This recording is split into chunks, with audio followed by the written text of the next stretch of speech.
Hello everybody. Hope you can hear me. I have some audio issues, so if you can't hear me, you may have to turn up your volume. Been having some trouble with my microphone. But I'm here to make a video about radar. This is my first YouTube video. As you can see, I don't have any other previous uploads, so I'm going to try to make this short. Again, like I said, this is about radar anomalies, etc. This absolutely has nothing to do with HARP. I'm not even going to mention it again. I'm just not even going to go there. I'm just going to explain some radar anomalies, try to help explain radar anomalies. There's a lot out there. There's some that not even the internet has, but I'm going to try my best to explain the ones that I know are anomalies and that they are 100% natural. And so here we go. If you go to, this is the College of DuPage weather, their radar site, and I'll provide every single link that I show you today at the bottom. Again, this is College of DuPage. They have a really nice picture of the United States and where all the NEXRAD stations are located in the United States. Every single state has one, including the DC area. Even Alaska and Hawaii have some, but they are not here. Anyways, you get an idea of where every single radar station, NEXRAD radar station, is located. These are the NEXRAD radars that detect weather. Everything from snow to rain, even fog. You can pick up some fog. So this is a good area to go if you're wanting to know where the radar stations are. You can also Google them if you want. Wikipedia probably has an idea. Another site to go to is Wonderground. It shows you a lot. It shows you also where the TDWR stations are, which is high resolution terminal Doppler weather radars. That's what the TDWR stands for, terminal Doppler weather radar. They're in yellow. White are the actual NEXRAD, and the red are the station is down. So two good sites that you can go to if you want to know where the nearest radar station is located. Now let's get into some radar a little bit here and tell you, who runs them. So who runs them? National Weather Service, NOAA, National Oceanic and Atmospheric Administration runs them. There's about, I want to say there's about more than I'm just gonna say more than 100 National Weather Service offices around the country. Click on any area in the United States, it'll take you right to the nearest location for the Weather Service. Here I just clicked randomly, and it's Denver, Boulder, Colorado. So again, you can click anywhere on the map. It's just weather.gov. They have some nice radar maps. Water tells you everything about the lakes and rivers, flooding, etc. So every single weather service controls radars. Some weather services have more than one radar to look over. For example, the Tulsa. I'm just going to click Tulsa here. This is the Tulsa. Hopefully it'll load. This is the Tulsa site. It's located in Tulsa, obviously. So they have two radars. One isn't located in Tulsa, one's located in Fort Smith. This is their area right in here. So there's one in Fort Smith, and there's also one in near the Tulsa area. Again, you can go back over here. There's one right in here, one's right in there. Of course, they've got a terminal Doppler, but really the terminal Dopplers are run by the airports themselves, not really by National Weather Service. So although National Weather Service does get a lot of data from them, I could be mistaken, but I believe the airports are in control of these weather Doppler radars. Again, like I said before, Tulsa weather office. There's also a couple more offices around the country that have more than one radar to look over. So this is just one example. I want to get into radar anomalies. I know a lot of people out there, I've been watching a lot of YouTube videos for the past year now, that want to know, why are there so many radar anomalies? Does this affect the weather? How does this affect the climate, weather, etc.? But I just wanted to give you some information. You can go to this site, I'll just post it on the bottom. It's the letxa.com/anomalyintro.php.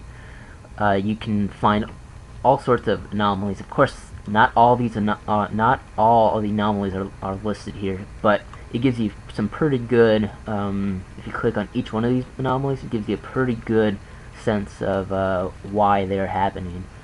So the most common one is called anomalous propagation. I'm just going to click it really fast. AP, as it's called. This is where you get all the ground clutter, sea returns, all this ground clutter stuff is called anomalous propagation. That's one of the most common forms of anomalies by NEXRAD. So again, very good and informative website. You can go and you can read all about it if you want. I don't have time to explain every single one. I wish I did. Maybe I'll make some more videos, but just letting you know.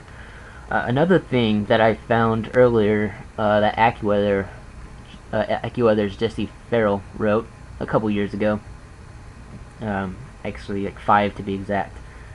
Radar bloom inducting. This is, I don't know, I'm not really sure if you can see this, but again, I'll post this at the bottom, AccuWeather.com, Weather Matrix Anomaly Radar. A lot of people have been wondering, why does the radars explode at night? And it's called radar bloom. Well, this guy, Jesse Farrell, calls it radar bloom. It may be called something else. But really, it's all about ducting and all about super refraction, subrefraction.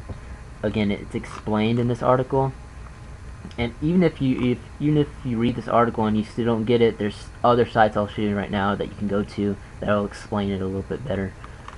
So he writes a good article about radar bloom and why the radar explodes or blooms at night, especially at nighttime. So it gives you a good idea.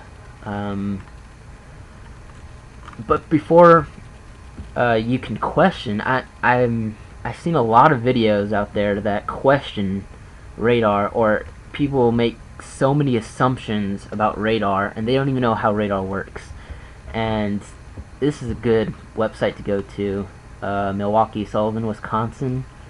They put up a description of how radar works, and it's very brief, it's very general. I'm sure there's more to it than this, but it gives a simple diagram. It also lists some more anomalies down here at the bottom. So terrain, AP and terrain, anomalous propagation. They go over it also, but it gives you a sense of how the radar measures, what it measures, and what the colors mean. A lot of people don't know what the colors mean. They just mean they see the colors and they think, oh, rain, heavy rain, but they don't really know what it actually measures. So it goes over velocity as well as reflectivity. So you can just get your information from this website here. And again, I'll post this at the bottom. Another good site to go to is this one. It tells you about all the things that radar measures. So it measures base reflectivity. Obviously, this is the most common. People see this on radar. So this is mostly everybody sees this on radar. It goes over composite reflectivity, what the difference is between composite and base reflectivity. Really quickly, I'll tell you that the radar is able to tilt. It can tilt at a 0.5 degree angle. It can tilt all the way up to about, I want to say about 17 degrees or something to that effect. It gives you a good example right in here.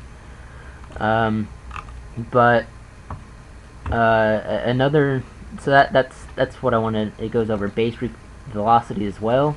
You click on base velocity, storm relative velocity, and it also goes over the 1 hour precipitation and the storm total precipitation as well. And all of this you can find if you go back to this weather service. All of this you can find if you click on radar and you click on anywhere in the United States that you want to look. For example, it's raining up here in the northeast, so let's just go ahead and click it really fast.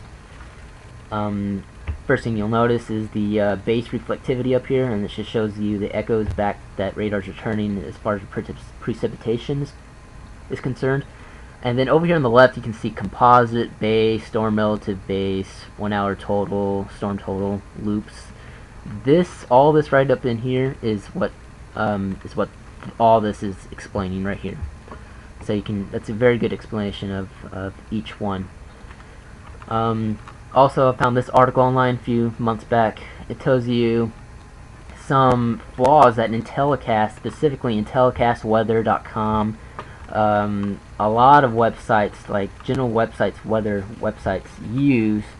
They use mosaic, smoothed out radar, which is not the best thing to use if you're looking for specific, in detail results for your local area. It's just not the best radar to use. I'm just going to simply say it out right now. You can read why in this. He explains a little bit of why and some anomalies that you see for Intellicast. And then there's level 2 and level 3 data. Now, if you don't know what that is, you can always Google them or whatever. Just Google NEXRAD level 2 versus NEXRAD level 3, and it'll tell you the differences. Basically, level 2 gives you a simple raw version of radar. Level 3 kind of messes with the resolution a little bit, but it also produces a lot more than level 2 data. So I'll just let you read up on that. Provide a link at the bottom.